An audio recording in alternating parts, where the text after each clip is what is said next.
જય માતાજી।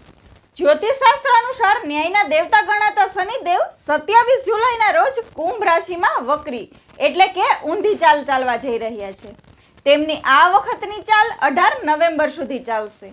આ સમયગાળા દરમિયાન શનિદેવ અત્યંત ક્રૂર બનતા હોવાથી તેની સીધી અસર આ 5 રાશિ પર જોવા મળશે।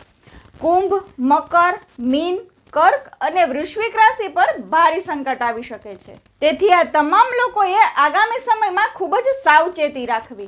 નકારાત્મક ગ્રહ દશાના કારણે અકસ્માત, ધનહાનિ, માનસિક તણાવ, પારિવારિક સમસ્યાઓ, કોર્ટ કચેરીના ચક્કરો, કાર્યક્ષેત્ર પર તકલીફોનો ભય વધી શકે છે।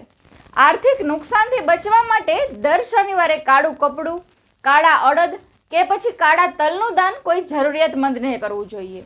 સૂર્યાસ્ત પછી પીપળાના વૃક્ષ નીચે સરસવના તેલનો દીવો પ્રગટાવવો અને રોજ સવારે 11 વાર મહામૃત્યુંજયના જપ કરવા ખૂબ જ ફળદાયી સાબિત થશે અને આવનારા સંકટોથી તમે બચી શકશો।